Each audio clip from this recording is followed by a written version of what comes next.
Hér sjáum við rásina. Hér hérna tylliviðnámið. Þessi póll hér fer bara til jarðar hérna, þessi græni,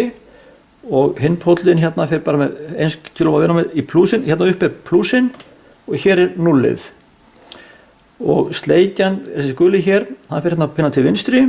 Miðjan svo dreinið, það peran sem fer hérna byrjunum peruna og í plúsin. Og svo lengst til hægri, það sorsið, það fer bara beint í nullið. Mjög einfaldur rás. Núna skulum við bara byrja á þessu og voltmæðurinn, ég er með hann hérna bara á þessum gula vír, ég bara stingur hérna til að við lesum strauminn hér af spenningjónum og nú stillum við, þið sjáum að það er smá týr á perunni, við erum að fara með þetta í minnsta mögulega ljós þannig við rétt sjáum glóðina hérna, segjum bara svona og núna er spennan hérna á geitinu, það fer ég bara hér yfir í geitið, það er þetta bara á stillviðnámið og nú leysum við hérna að mælunum 3,2 voltuna 3,26 volt strömmurinn hérna 60 til 70 mA segjum bara 65 mA 65 mA, það hoppar á milli og spennan á milli það fer ég bara beint yfir á dreinið og það er 10,4 hér er 10,4 volt svo aukum við byrtu núna svona cirka 30 sjá hér er 100 30 gæti verið kannski svona og þá er hérna 8,2 og við erum bara hann að til straumurinn er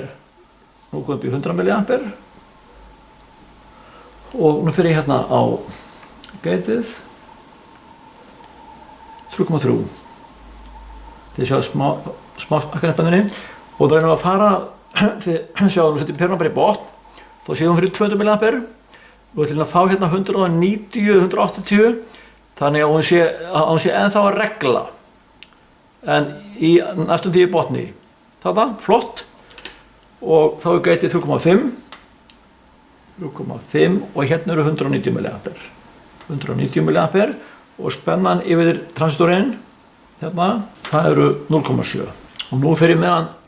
alveg í botn svona og sjáum við nú er spennan yfir hann nú komin í millivolt nú kemur það háspenna á geitið, dregur rafeindirnar upp og það er næstum ekkert viðnám í honum hérna 0,07 volt 200 mA og spennan á geitið hún er örugglega kringum 10 volt eitthvað svoleiðis að meira jafnvel 9,2 nú skulum við fara hérna og smella upp á töflu og skoða aðeins hvað við vorum að gera